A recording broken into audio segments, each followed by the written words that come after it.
So I was originally going to do this as a review of every movie ever made by Disney Animation Studios. But that's kind of a tall order. I'm not really ready to do all that, I think. With how long it takes me to record videos and edit videos and upload videos, they take so much time. And as I've said before, I'm developing a video game. That's like my big project. These videos are just for fun, so that's kind of crazy to do almost 60 movie reviews for something that's just for fun. But since I'm not going to be doing a whole formal review of every Disney movie in chronological order like I originally planned, I guess I'll just throw my experiences with Disney and my opinions on Disney here at the beginning, because I was going to put that at the beginning of the whole series anyway. I freaking love the Disney animated films, but I didn't always love them. I've had a very rocky relationship with Disney. When I was really little, like I was living in a townhouse in the 80s, I was born in 86, I was basically a baby. I was just shown all the old Disney movies like Snow White and Cinderella and all them, and I liked them. I liked whatever you showed me back then. I didn't really have preference. I was like 2, 3, so I just liked whatever you showed me.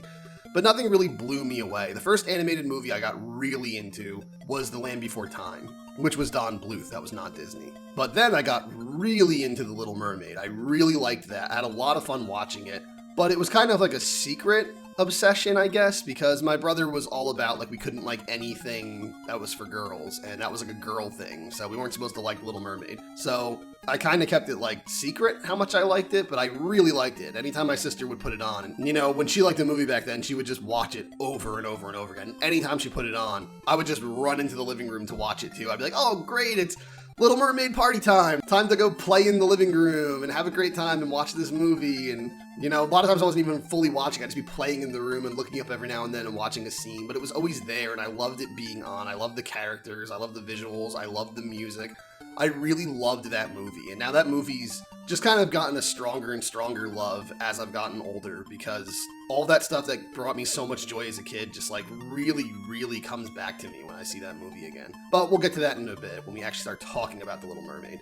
But anyway, at the time, my oldest brother and my oldest sister, because the sister who liked this was the sibling older than me, but then the other two were older than her. We were the two youngest. I was the youngest of 4, but she was the second youngest. But the two older ones, my brother and my oldest sister, they were really into the battle of the sexes, the boys versus girls thing. So they were all about, like, the girls can't like the things the boys are into, and the boys can't like the things the girls were into. Because in the 80s, we all liked He-Man and She-Ra, we all liked Thundercats, we were all kind of into the same stuff. But then there became like this divide, so there was all this stuff I liked secretly. Like, I loved The Little Mermaid, I loved hearing Madonna songs that my sister would listen to coming from her room, I loved Tiffany's, I Think We're Alone Now. I loved all these things that were supposed to be girl things, but like, I really loved them. And now that I've gotten older, those things are kind of the strongest, most nostalgic things, because I wasn't consistently into them for years to come after that. I was only really exposed to them at that specific point in my life and got so much joy from them, and then like didn't see them for a while. So they really retain the feeling of that era, almost more so than some of the things I was really into openly back then. But then when they started the boys versus girls thing, it was established, okay, Disney princess movies aren't cool. Even though I loved The Little Mermaid, it wasn't cool. So I had to downplay that fandom a bit.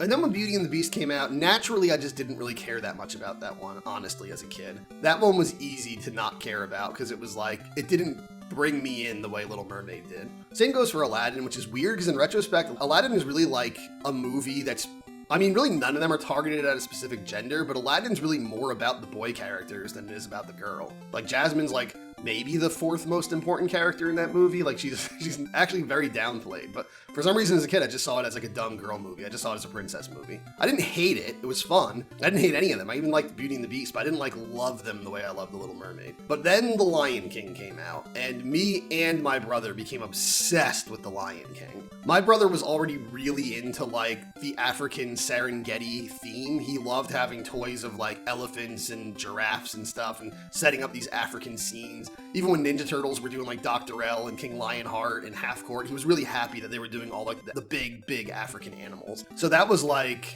a gift from heaven for him. He really liked that. I guess like he liked the African Serengeti theme all through his youth, probably as much as I consistently liked the whole maritime pirates and mermaids and sea monsters and oceanic creatures and stuff theme that I've always really liked a lot. Tropical stuff. In my youth, I was consistently always into that theme. I think like I always liked pirates. I always liked tropical settings, like tropical islands and stuff. But that was something that kind of like didn't change from when I was very little all the way through high school and stuff. I was always very into like maritime themed stuff. But then we got really into The Lion King, and like for the whole mid-90s, we were obsessed with The Lion King. We had the Super Nintendo game, we watched the movie all the time, we had like Timon and Pumbaa toys, we watched the crappy Timon and Pumbaa TV show.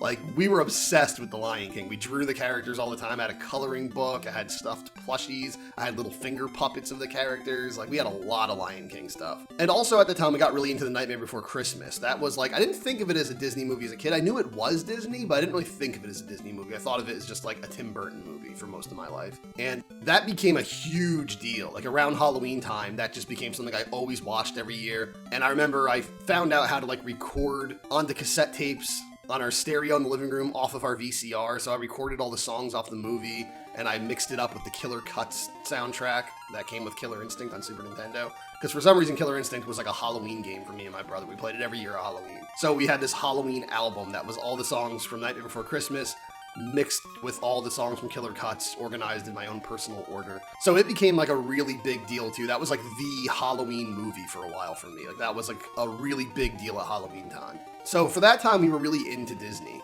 But then we didn't really care about anything Disney after that, to the point where I actually didn't see Pocahontas in the 90s, I didn't see Hunchback in the 90s, I didn't see Hercules in the 90s, I didn't see Mulan in the 90s, and I saw Tarzan not that long after it came out, but it wasn't in the 90s. So, like, all the rest of the 90s Disney movies I didn't see in the 90s. I actually didn't see them until well into the 2000s, most of them. Tarzan was, like, the first one I saw again that was like, wow, I forgot how much I love this stuff. This stuff is really good. Like, the animation quality blew me away. I forgot how beautiful and fluent the animation was in Disney movies. I still love Tarzan today. It's one of my favorite Disney movies. Maybe even because of that, because it was, like, one of the things that sucked me back into Disney. But I don't know, I just really like that one. I really like the theme, I like the characters, the art style, everything about it. I like it a lot. I love the music. But I saw some Disney movies on and off that. I saw Emperor's New Groove, and I thought it was really funny. But it wasn't until my best friend, who I had met in high school, he was really into all the old Disney movies, and he still had them all on VHS. I mean, I did too, but I never really watched mine. But I didn't have all of them. He had, like, a lot of the ones I didn't have. So at some point, like 2004 or 2005, we went back and, like, rewatched every Disney movie. We watched all of the classics again, like Snow White and Cinderella. Those were like my first time seeing them since I was like a baby. It was like a long time since I had saw those movies. We rewatched all the Renaissance ones, like Little Mermaid and Aladdin and Lion King and stuff. And then he showed me a bunch of the ones I had never seen. He showed me Mulan, he showed me Hunchback, he showed me Hercules. I saw all of them, basically. I saw almost every Disney animated movie at that time. I didn't re-see Sleeping Beauty at that time. He didn't have that one, but I had seen that as a baby. And I didn't see the first Rescuers that time, or any of, like, the shorts that were made into movies. Like, you know, the era after the original classic era where you had, like, in the 40s, during the war, they kind of did those, like, collections of shorts put into movies, like Make Mine Music and Fun and Fancy Free and Ichabod and Mr. Toad and stuff. I didn't see that stuff at that time. That was much later. Very kind of almost recent that I saw most of those, actually. But yeah, we got really into it. He got super into Disney for a bit. Like, he started renting all the sequels and, you know, buying the sequels to the movies and stuff. So those were terrible. The made for VHS and DVD sequels. I remember specifically The Little Mermaid 2 being one of the worst things I'd ever watched. But he was really into it. We were really into it. We were constantly, like, searching Disney stuff online and, like,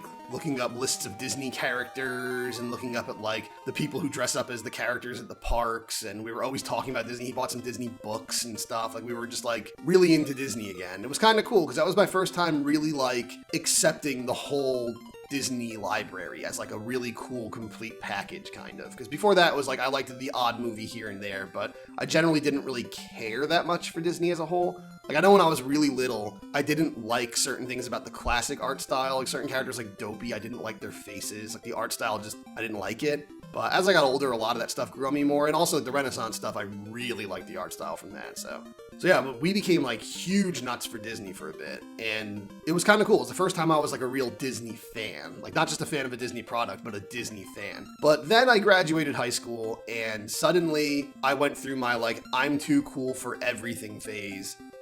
Ironically, I actually was probably the least cool I ever was in my entire life then, but of course one of the things I had to start hating in that time was everything related to Disney. Because, that's always such an easy thing to hate on when, like, you're young and edgy and you want to be all, above the masses. You say that you hate Disney because Disney's like that wholesome thing that everybody loves. So you always look so edgy and wise when you say that Disney is evil. So for a while, I just lied and said I hated Disney. I actually downloaded a few Disney songs when I was like in my big Disney fandom, like a year or two prior to that. Not that many, but a few. And I did keep them that whole time I was supposed to hate Disney. So I kept all the Tarzan songs by Phil Collins. I kept the whole soundtrack to Nightmare Before Christmas, because that one was like kind of considered okay. Because again, I didn't think of it as Disney. I still thought of it as Tim Burton. And I had Part of Your World from Little Mermaid on my computer, because that was like always my favorite Disney song. So I just kept that one. Like, I'm just gonna cut the shit. Like, I can't get rid of this one. So I had that. But really for like years then, I said I didn't like Disney. And it just kind of like, I got so comfortable saying I didn't like Disney that I never really stopped to remember how much I actually liked it. And then Wreck-It Ralph came out, and I wanted to see it because they won me over with all the video game cameos. Like, oh, I get to see a big movie with Sonic the Hedgehog and Zangief in it. Like, of course I'm gonna go see that. So I went and saw Wreck-It Ralph, freaking loved it. Went and saw it again in theaters after that.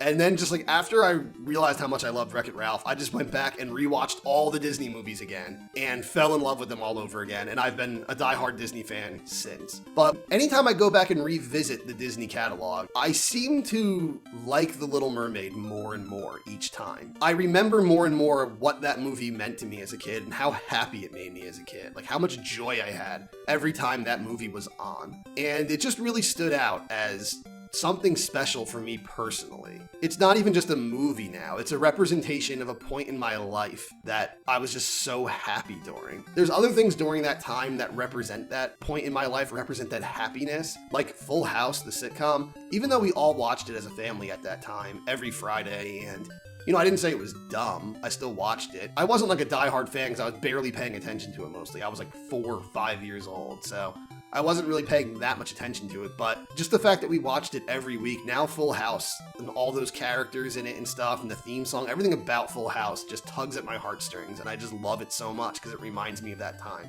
So all those things like NES, Teenage Mutant Ninja Turtles, Full House, and The Little Mermaid really remind me of those early years when I was 4, 5, 6 years old, 7 years old, where I was really, really happy, and there was just something special about life at that time. Yeah, I think the fact that The Little Mermaid was just turned to be something forbidden in my childhood, it kind of represents that happiness more than anything else because I didn't get exposed to it over the course of my entire life. But I did always like it, even in the moments where I didn't like Disney. I still always had a special place kind of for The Little Mermaid. I always liked the character Ariel. Anytime I saw her in high school or after high school or anything, if I was in a store and I saw her, I'd always have to take a double take. I had to stop, look at it, and be like, oh, it's Ariel. I always liked her. I always liked the characters from that movie.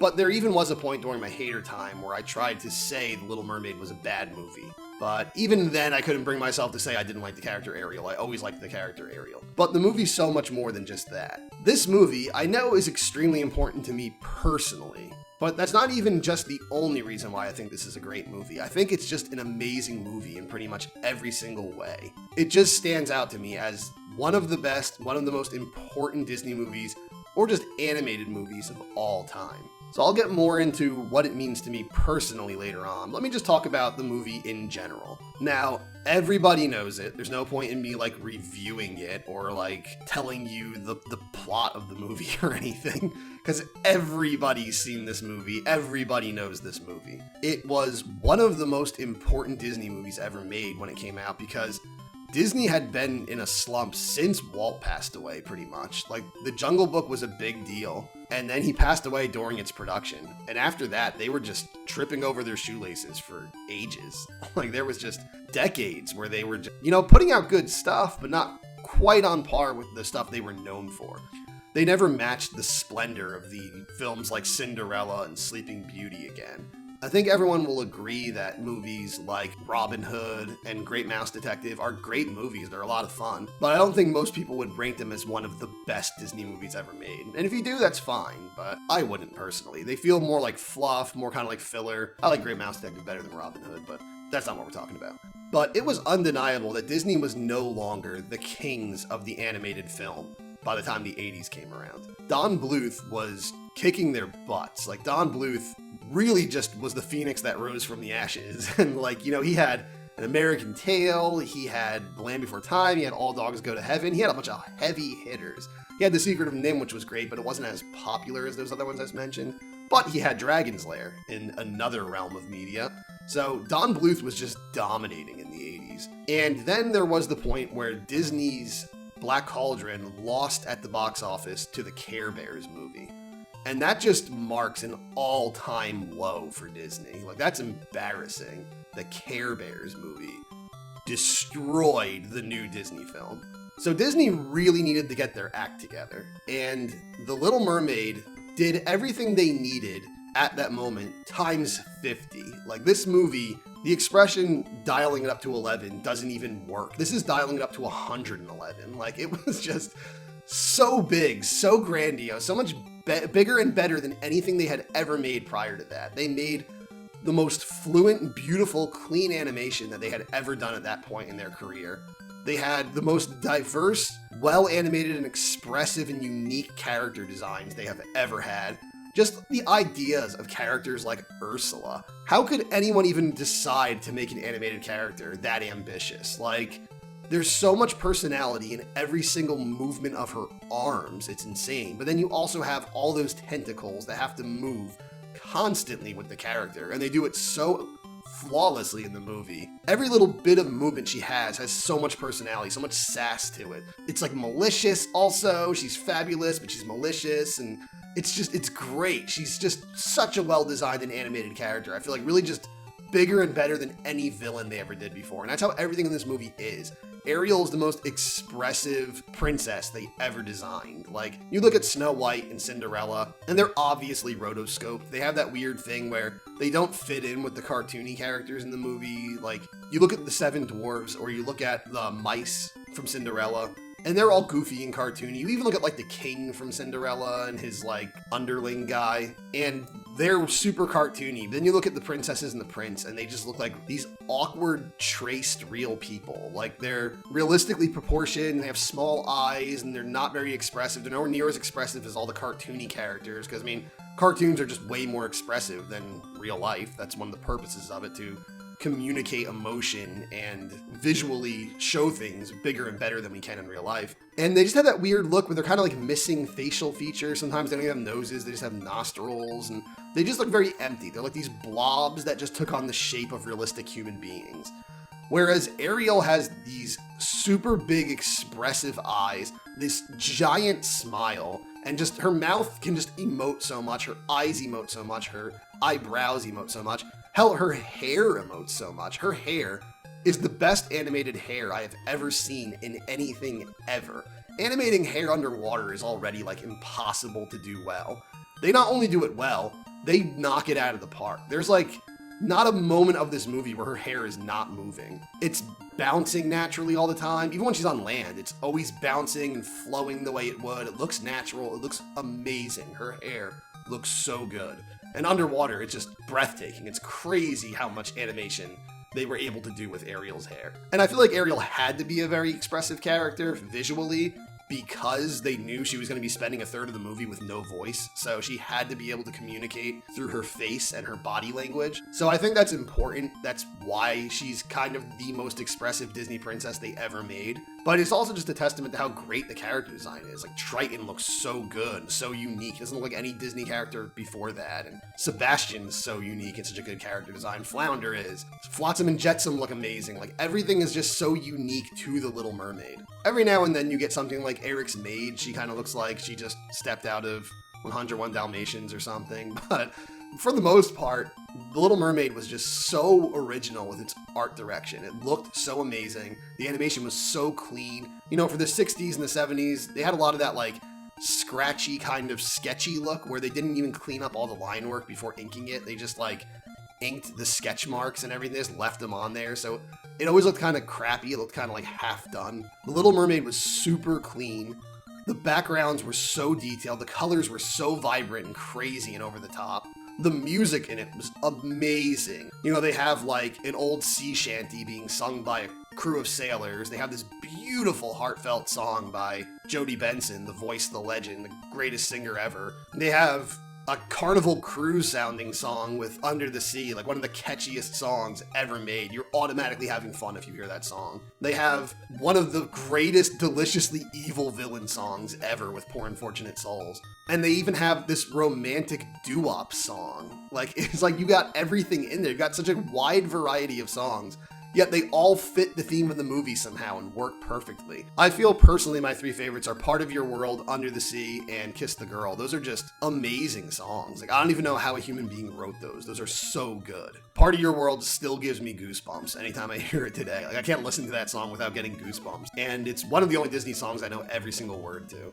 I've always loved that song so much. I love the, visuals that go along with that song. It's beautiful animation, so just great. They introduced the whole idea of making the musical numbers like show tunes, where it's not just a character singing, it's like a spectacle. It's like a big, giant spectacle with rotating camera angles and giant showy effects and, like a whole chorus of characters joining in. Like, you look at stuff like Kiss the Girl and Under the Sea, and they're like these giant, crazy, amazing performances. Where prior in a Disney movie, if a character sang, a character just kind of sang. Even if they danced around and had other characters dancing around doing goofy stuff while they were singing, this was the first time they really felt like performances. They really felt like you were watching a spectacle.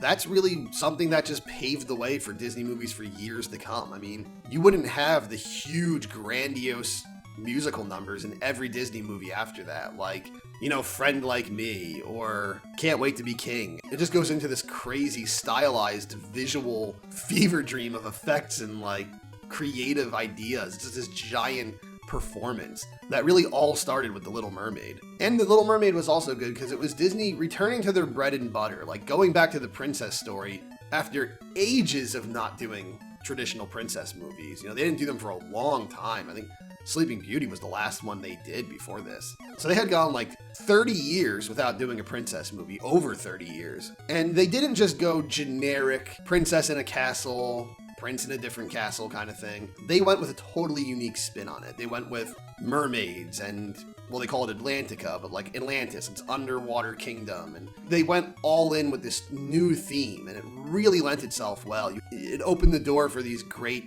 animal characters you could have in the movie, all these different unique designs you could have for characters. And I mean, it was really the first time where the little animal sidekicks of the main character were actually part of the story, organically part of the world. They didn't feel shoehorned in just to be cute or just to, be a distraction. Like, when you watch Cinderella, the first half of that movie, you're really just watching Lucifer, the cat, fight with the mice. You're watching like a Tom and Jerry cartoon for the first half of Cinderella, really. And in the background of all of that, the actual story with the human characters is happening. It's like the focus is all messed up. So you're watching a Tom and Jerry cartoon for half the movie. As a kid, you're not even listening to what's happening in the background. And then all of a sudden it turns into this story about this girl wanting to go to the ball. And it's like, well, kids might not like this part as much, or they might like this part and not the first half. So it's like, it feels very disjointed. Where here, the focus is always on Ariel. The focus is always on the core story of the movie. And these characters are actually organically here as part of it. Flounder's her best friend. He's not just like some nameless animal who sits on her windowsill and she sings with him and then he goes off and does goofy scenes. Flounder doesn't really get scenes on his own. He's there to be Ariel's best friend. Sebastian is in the movie so much because he's Triton's main guy, and Triton has him spy on Ariel, keep tabs on her so he knows what she's doing. So Sebastian and Flounder are organically worked into the movie, and they look a million times more unique and memorable than any of those older squirrels and deer and mice and birds and crap that they had in the earlier movies. Just generic animals with no name. Even when they did have animal sidekick characters who were supposed to be part of the story, like Gurgi from the Black Cauldron, he still just kind of seems like he comes out of nowhere. He just kind of like barges his way into the movie just to be like, I'm gonna be the marketable, fun character that kids like. And it didn't work because there was like no merchandise of Gurgi. So it just felt very natural with Flounder and Sebastian. They're just organically worked in. Even Scuttle, he's her connection to the human world, which makes sense. He's a seagull. He's always watching sailors and people at shore. So it makes sense that she would go to a seagull to, find out things about the human race, or she thinks she's learning things about the human race, but... So really, like, world-building-wise, character-wise, music-wise, visually, The Little Mermaid cemented those things for every Disney movie that would come after it. Every Disney movie after it, in some way, is borrowing from what The Little Mermaid laid down. It laid down the groundwork for every movie after that. Beauty and the Beast and Aladdin and The Lion King and Pocahontas and hell, even Tangled and Frozen would not be the movies they are today if The Little Mermaid didn't exist at the time it existed the way it existed. So yes, technically, from a technical standpoint, The Little Mermaid is a masterpiece. I feel like it was bigger and better than anything Disney put out prior to it. And I'd argue I think it's still bigger and better than anything they put out after that, because I don't feel like any movie in the Disney catalog has been as much of a game changer since The Little Mermaid as The Little Mermaid. I don't feel like, even as huge as The Lion King was, as huge as Frozen was, I don't think they changed the way Disney movies are made, the formula of Disney movies, anywhere near as much as The Little Mermaid did. So now that I've talked about why it's technically a good movie, I can move on to the themes of The Little Mermaid, the characters of The Little Mermaid, the stories, how people interpret them, what it has to say, what I get out of it.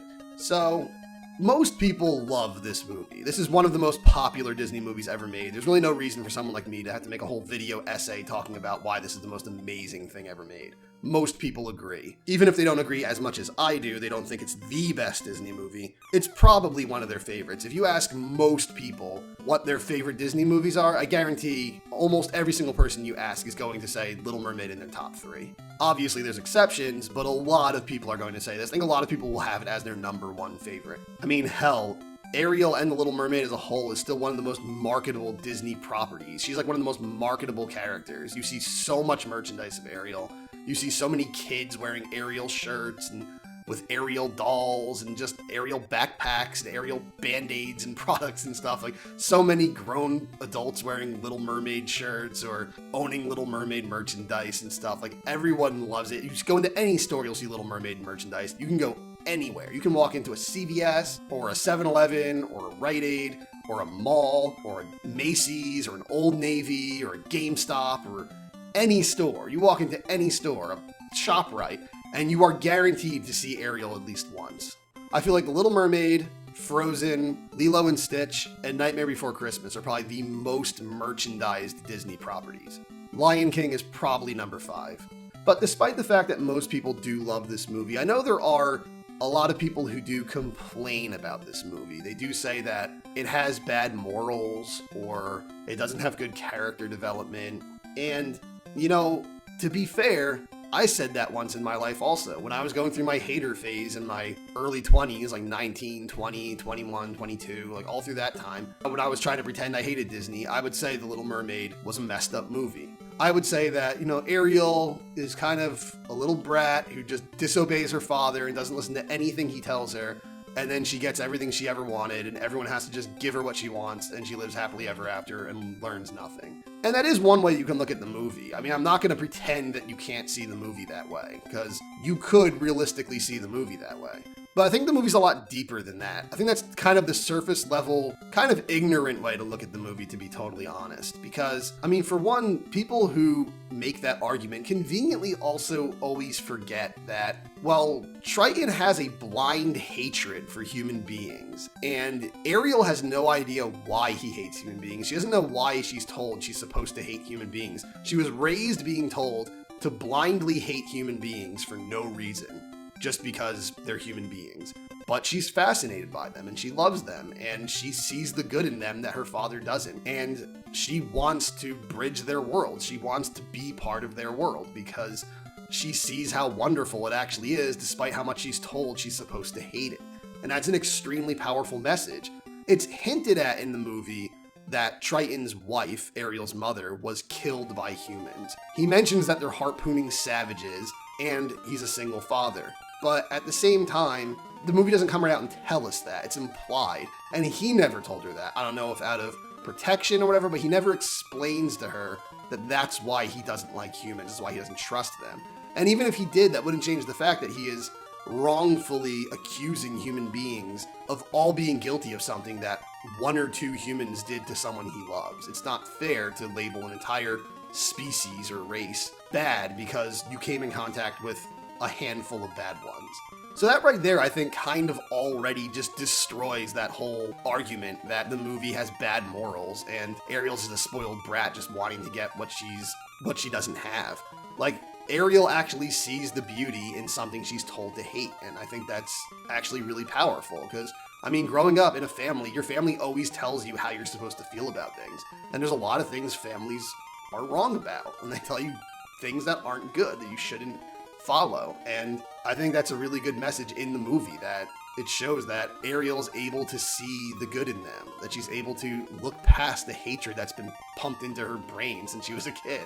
Also, the movie's, I can't really say metaphorical because it's just right out and open for us to see, but it's also about the relationship between parent and child, where parents need to let their kids be who they want to be at some point. You can't control your kid's life. You can't tell your kid what they're going to do, who they're going to be, how they're going to do it, what they're going to like, who they're going to hate. You can't do that. And that's one of the beautiful things about this movie is you can connect with it as a kid and you can connect with it as a parent. I'm not even a parent, but I can connect with Triton when I watch it now. I understand having that rage that Triton has. Like, we've all been there where you do something really bad to someone you love, but you do it because you care about them and you don't want them doing something you don't want them to do.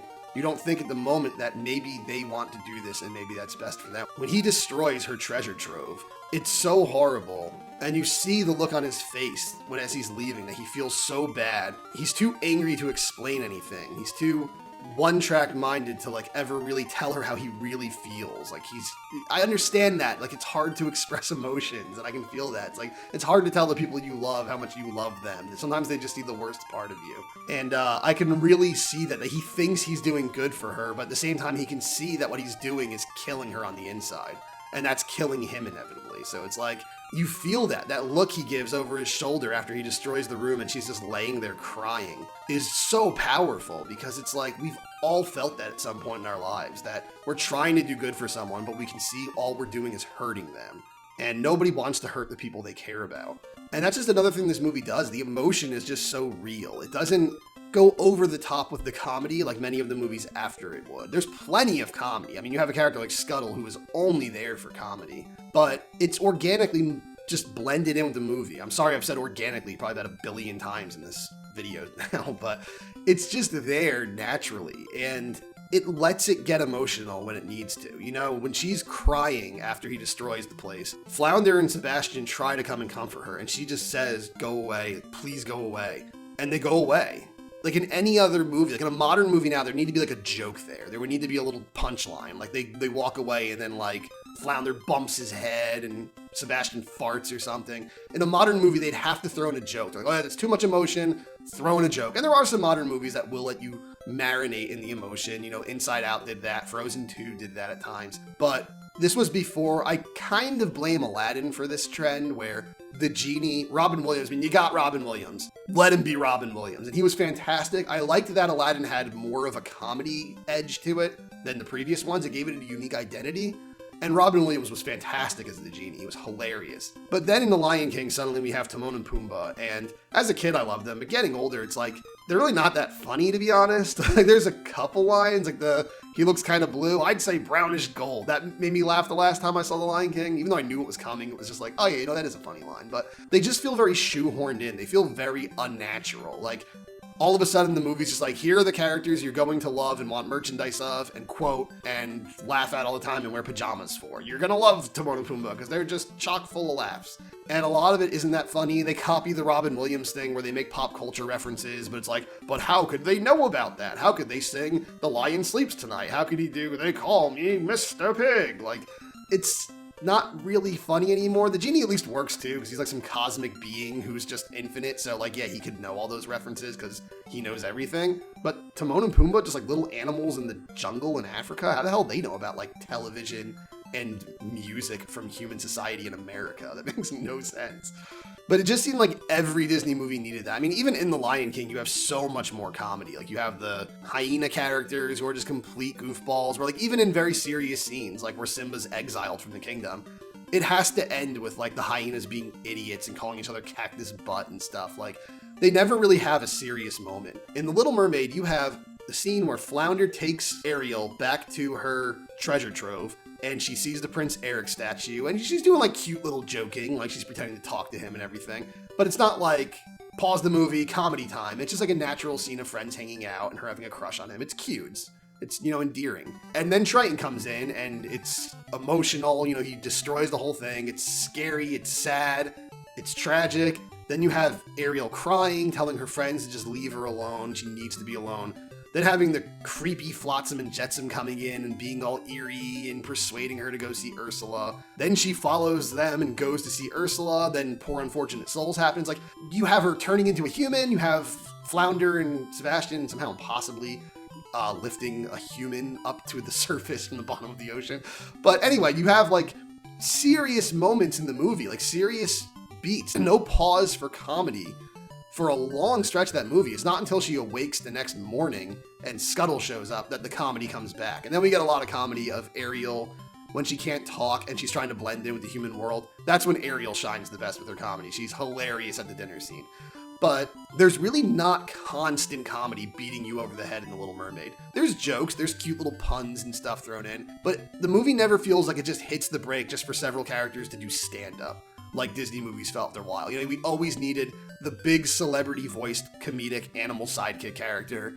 We needed Iago and the genie, and Timon and Pumbaa and the hyenas, and Mushu, and Phil from Hercules. And we just always had these characters who were just like only there for comedy. And then characters like Timon and Pumbaa and was it Miko, the little stupid raccoon from Pocahontas, where they just have scenes, especially Miko, I remember, like the whole movie just hits the brakes.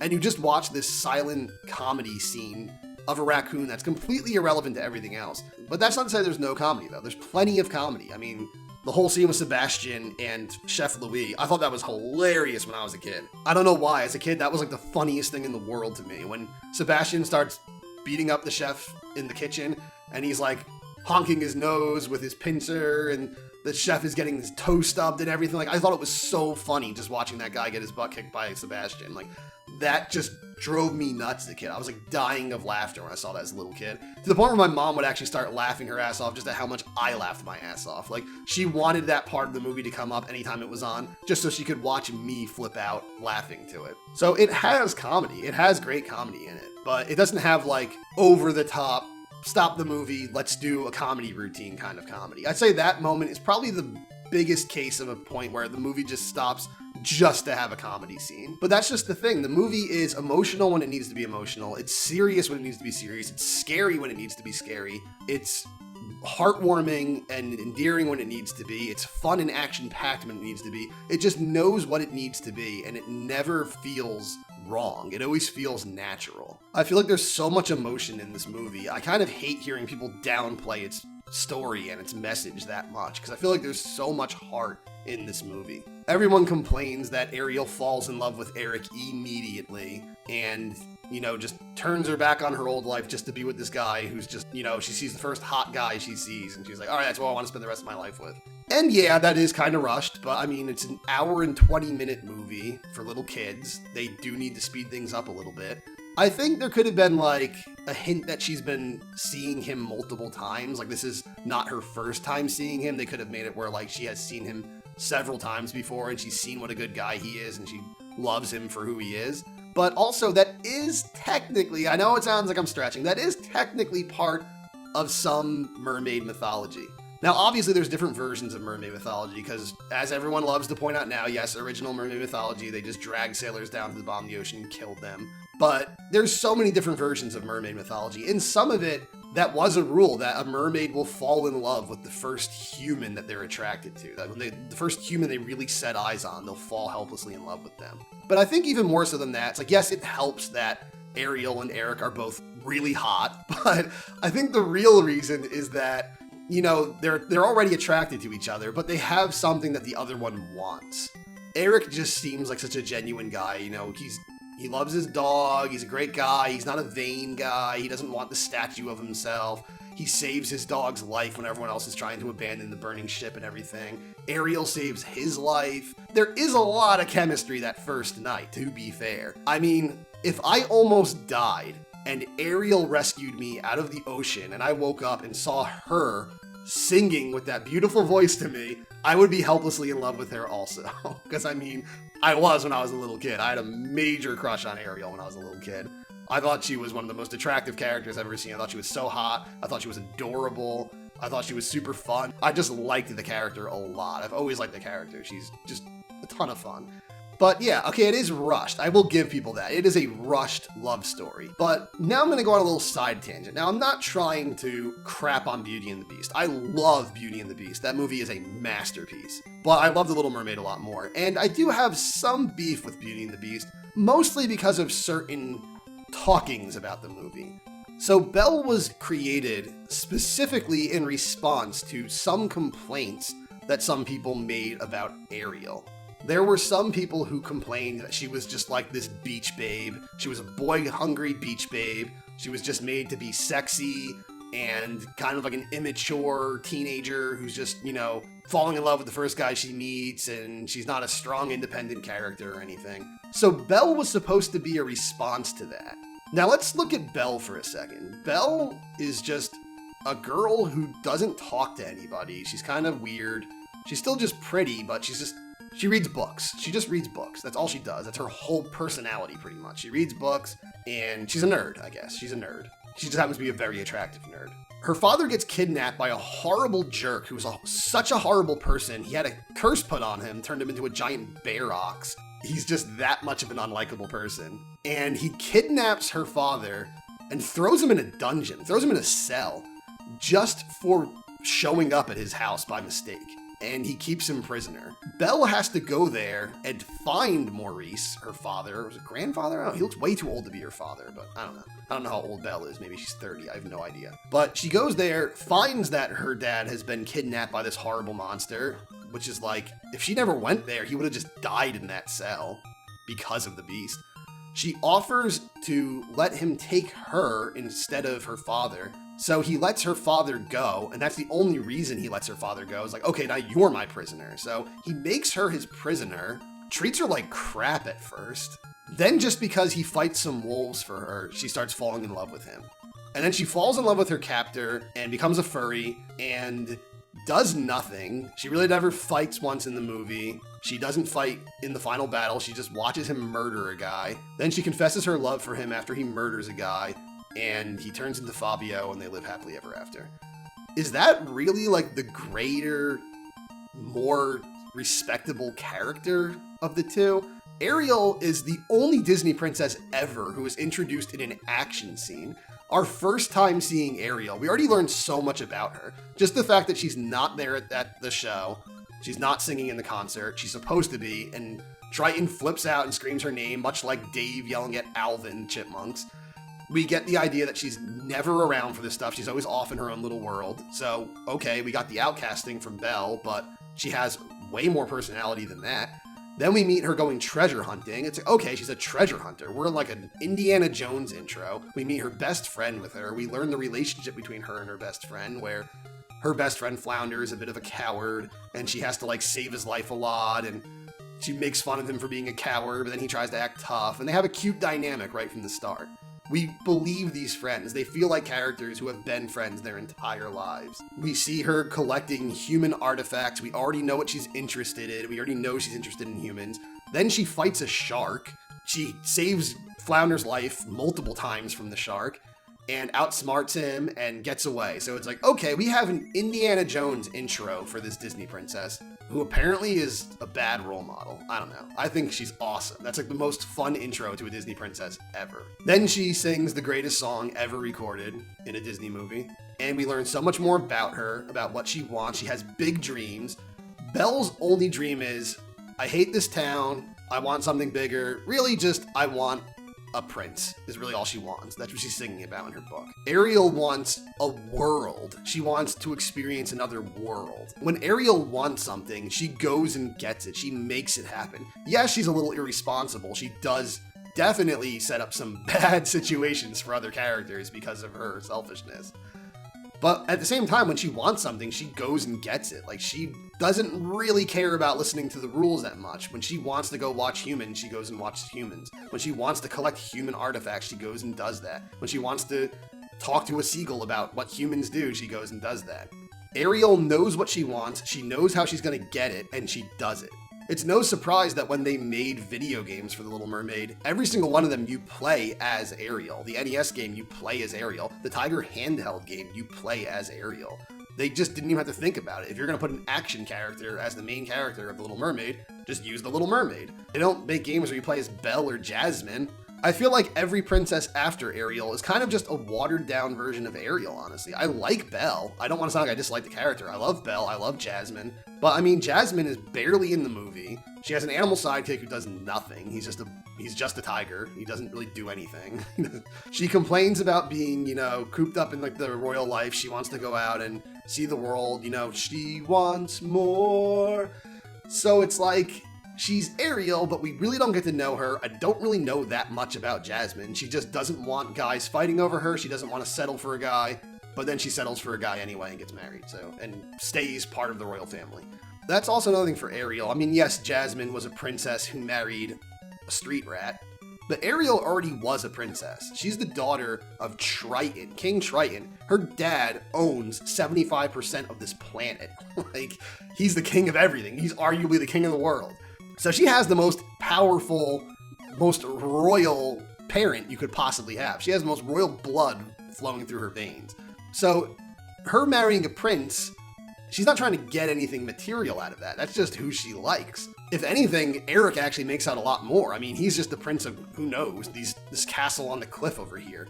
Whereas Ariel's dad, the king, is the king of the entire ocean. So it's like, especially when you're a sailor, you made out pretty good where you married the daughter of Triton. That's pretty insane.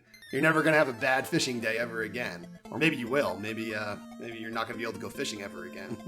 But anyway, yeah, back to just Ariel. That legitimately makes me mad when people say she's just a dumb, boy-hungry beach babe. That really does annoy me because there's so much more to that character. She's so relatable. She has that innocence, that charm, that spunkiness to her. She has very heightened emotions that we can connect with. She just feels like she's just super relatable. I feel like anyone can relate to her. And in the final battle, in the climax of the movie, she helps fight Ursula. I mean, hell, it's an accident, but she is the one who kills Flotsam and Jetsam. Although I actually do have like a different memory of that, where I remember the movie being, I saw it in theaters not very long ago, about a year and a half ago, they brought it back to theaters. And I watched it there, and it was amazing watching it on the big screen again. Like, I fell in love with the movie all over. Every time I watch this movie, I fall in love with it again.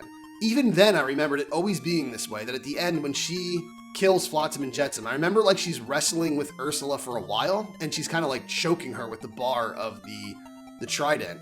And then when Ursula jerks it away, it shoots Flotsam and Jetsam. But then I saw it again after that on Disney+, and she just swims over to Ursula and tugs her hair. And that makes Ursula shoot Flotsam and Jetsam. And I always remembered it being the way where she was choking Ursula. I mean, it's not like that had to be removed because it was too violent. That whole ending is weirdly violent. Like, it's the most violent deaths you'll ever see in a Disney movie. Flotsam and Jetsam, like, blow up into chunks. Their eyes are falling and stuff. And, like, chunks of them fall in Ursula's hands. Then Ursula gets skewered by the bow of a ship. It goes in her stomach and you see it come out her back. She gets electrocuted, you see her skeleton, then she blows up into chunks. You see like chunks of tentacles falling through the water and stuff. Just like pieces of her falling through the water. It's horrific. It's actually the one thing I don't like that much in the movie. It's so weirdly violent. It doesn't need to be that violent. It's really weird. It's honestly like the most violent, dark death scene of any characters in a Disney movie. Like, yes, there are darker Disney movies in tone. Everyone always says The Black Cauldron is really dark, but nothing is that graphically violent in another Disney movie before. There's like bad death scenes. Everyone talks about, oh, Mufasa dying so sad and Bambi's mom's dying so sad. It's sad, but they're not graphic. This is like graphic violence, which is kind of weird. The villains die really badly in this movie. This is one of the only times in a Disney movie you really see the villains are dead as shit by the end of this movie. But regardless, yeah, it is weird that I remember that wrong. I could have swore she choked her with the trident, but apparently she doesn't. But still, Ariel admits she was wrong. She knows that she started this mess, and she tries to help. She actually fights Ursula. That is one of the only Disney princesses ever who actually fights, engages in combat with the main villain near the end of the movie. And yes, at the end, she does get what she wanted. She realizes she was wrong. She realizes she did something wrong. She notices then what danger she put her family and all the people she loves in, and she fights for them. I mean, when she's fighting in the ocean, when she's trying to stop Ursula, she's accepting that her life is just going to be being a mermaid in the water with her friends and family under the sea from then on. Like, she's accepted that. I think something people don't realize. They're like, oh, she just gets her way, she's never even sorry. The fact that she's involved in that whole ending scene, is her accepting that that's what her life's going to be. She's like, you know, I need to do this for my family. I need to do this for my father. She starts fighting Ursula for her father's sake. And for Eric too, and then it's like when Triton sees how sad she is watching Eric go away and all the humans go away, that's when Triton finally has the decency to realize that, like, he has to let his daughter be who she wants to be. She wouldn't have done all of this. She wouldn't have caused all these problems if he was an understanding father in the first place, if he wasn't being so blind and bigoted in the first place. He's seen a human risking his life to save his daughter. I know a lot of people say there's no character growth for Ariel. She learns nothing. She does. Like I just said, she learns things. It's just not as in your face and beating you over the head as movies always have to be now. Because, you know, now that everyone's on the internet, everyone's a movie critic. Everyone loves to say everything has to follow this specific 3-act structure. It has to be this to a T, like, textbook definition of how a movie works and character development and story arcs and everything. They all have to work one way or it sucks. And I mean, I do my fair share of that also. I'm overly judgmental of stuff. And yes, obviously to a certain degree that is true, but I think people simplify it too much. I feel like they miss the more subtle approaches at storytelling sometimes. Where yes, Ariel did learn plenty in this movie. But also no one ever considers that Triton has to learn things. Just because Ariel's the main character doesn't mean she's the only character who needs to learn something. Triton has to grow also and get over his fear and his blind hatred. So yeah, I don't know, I think Ariel's a fantastic character. And also the fact that she is young is also supposed to be part of why she makes these mistakes. But it's like we can learn something from her. We can learn from a younger, more innocent and pure character who just wants what she wants and doesn't understand all the hatred that everyone else has. That, you know, maybe we're wrong in the way we go about things. Maybe we do just say no to things and not let anyone be happy around us. We just say no to everything. I honestly get more emotional content and more valuable lessons out of this movie than most other Disney movies. And many other Disney movies try to be very emotional, and many of them succeed. Most Disney movies are extremely emotional. But I just feel like The Little Mermaid, for me personally, just has so much more. So yeah, The Little Mermaid, I think, as a whole, as a movie, is a work of art. It is beautiful. I would change probably nothing about it. It's just a masterpiece. Just the right blend of comedy, perfect amount of relatability in the characters, super likable, super appealing main character, super appealing cast of characters, amazing themes, amazing story, amazing songs, especially since changing the Hans Christian Andersen story to be something that's not as tragic as the original and still make it a cohesive story with a message is no easy feat, because most of the message of that original story depended on the Little Mermaid, she wasn't called Ariel in the story, letting herself die so that Prince Eric could be happy. And obviously that would be horrible if Disney did that in their movie, but that's where most of the message came from in the original book. So changing that, but still keeping a great message, creating a whole new great message of your own is very impressive. I also just feel this movie is just iconic. It's so iconic. If you just see bright red, a little bit of purple, and a little bit of green together, like a teal green, it doesn't matter how those colors are arranged, your brain instantly thinks of Ariel. If you see that with yellow and blue, you're instantly going to think of Flounder. Like, you're instantly going to think of all of these characters. These characters are so iconic. Characters like Sebastian, Flounder, Ariel, Ursula, they are just instantly classic characters. The first time you see them, you never forget them. They are permanently engraved in your mind. They're simple character designs, but that's the mark of great character design. They're so simple, but they're so memorable and so full of emotion and character and personality that you just never forget them and you instantly love them. You instantly feel a connection with them. Hell, Ariel is so iconic that almost any time someone designs a mermaid post The Little Mermaid, they just base it on Ariel. She became the default design for a mermaid. Everybody thinks of her when they think of mermaids.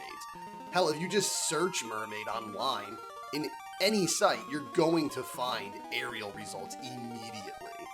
Ariel became the defining image of a mythological creature that had existed for ages before this movie. That's the power of good characters and great character design. The movie even speaks on other levels that's just great that people can connect to. I mean, it's not the only movie that can be relatable on different levels or can be interpreted other ways. But I mean, just the idea of you're born into a family who tells you have to be one way and you have to live your life a certain way, but you're not like that. And you want to express yourself and be free and enjoy the life you want to enjoy. Whether that's a hobby you have, or interests you have, or a sexual orientation, or anything. The Little Mermaid really connects to people like that, I think. Things that people always tell you you're not supposed to be interested in. You're not supposed to like certain things. You're not supposed to be attracted to certain things. You're not supposed to have certain interests and hobbies.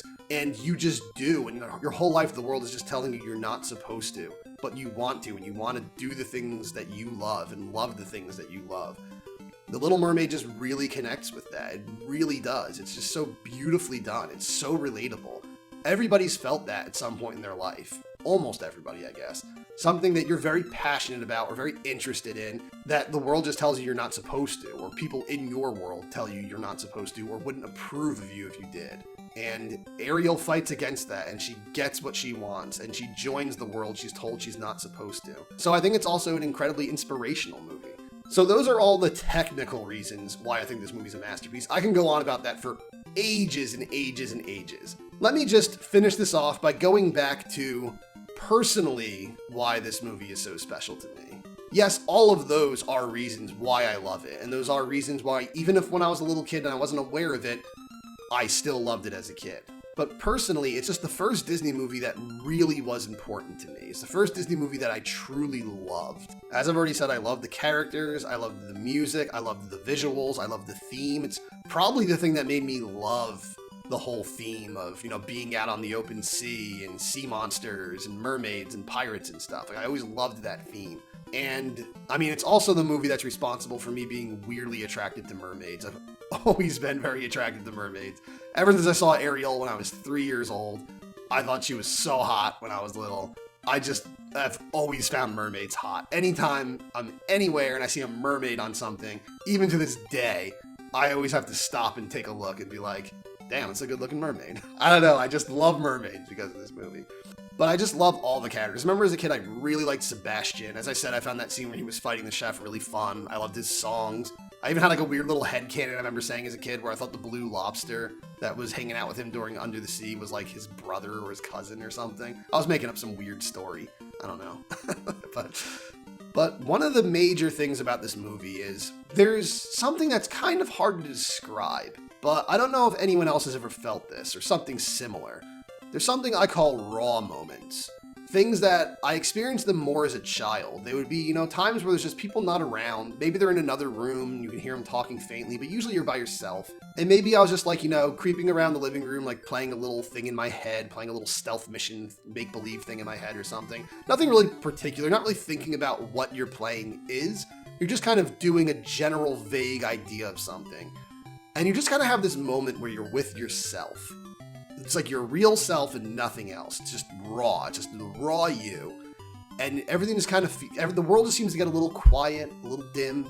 And you just are there with yourself. And you feel like heightened. You just feel like a stronger connection with who you are. And the real you is seeping out more. And there's something special and relaxing and refreshing about moments like that. And I had them a lot as I was a little kid. And there's something you can't share with other people. It would be impossible. It's something you can only have with yourself. But you can share it with things. And I often shared them with places. Like my childhood house, I shared a lot of those moments with it. So in my head, I was sharing it with the house. So as weird as this might sound to some people, I think of places as friends sometimes. My childhood home, I think of as a friend. I felt a very strong connection to it. I feel very strong connections to places. Houses I've lived in my life, I have very strong connections with. A friend of mine, their house, I have a very strong connection with that house. But very rarely were there things you could share these with. As I said, you couldn't share them with real people. But I did have a handful of these moments with this movie on when I was a kid. There's a few other movies I would have these moments with. I remember Fantasia having some moments like this with.